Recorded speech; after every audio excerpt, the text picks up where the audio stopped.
Mobility and stability in body posture can be described by the term neuromuscular control. Developmental positions are the starting ground for neuromuscular control.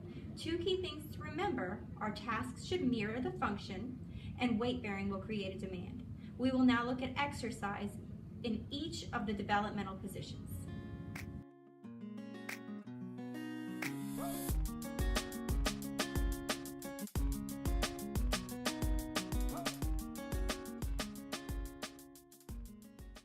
Now that the patient's progressed from quadruped, we can bring them into tall and half kneeling.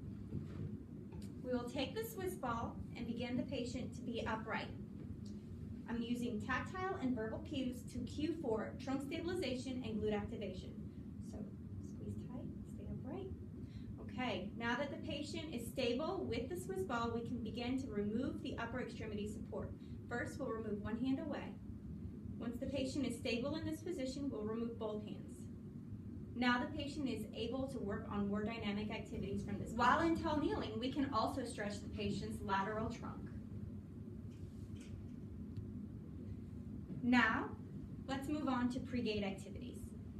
Pre-gait activity will work once your patient's in tall kneeling. We've chosen to have our patient ring a bell outside of their base of support.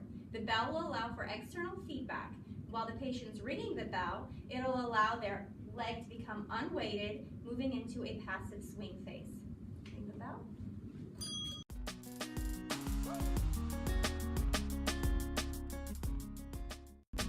Now that the patient has progressed from dynamic tall kneeling, bring them into a static half kneeling position. Come back. Okay.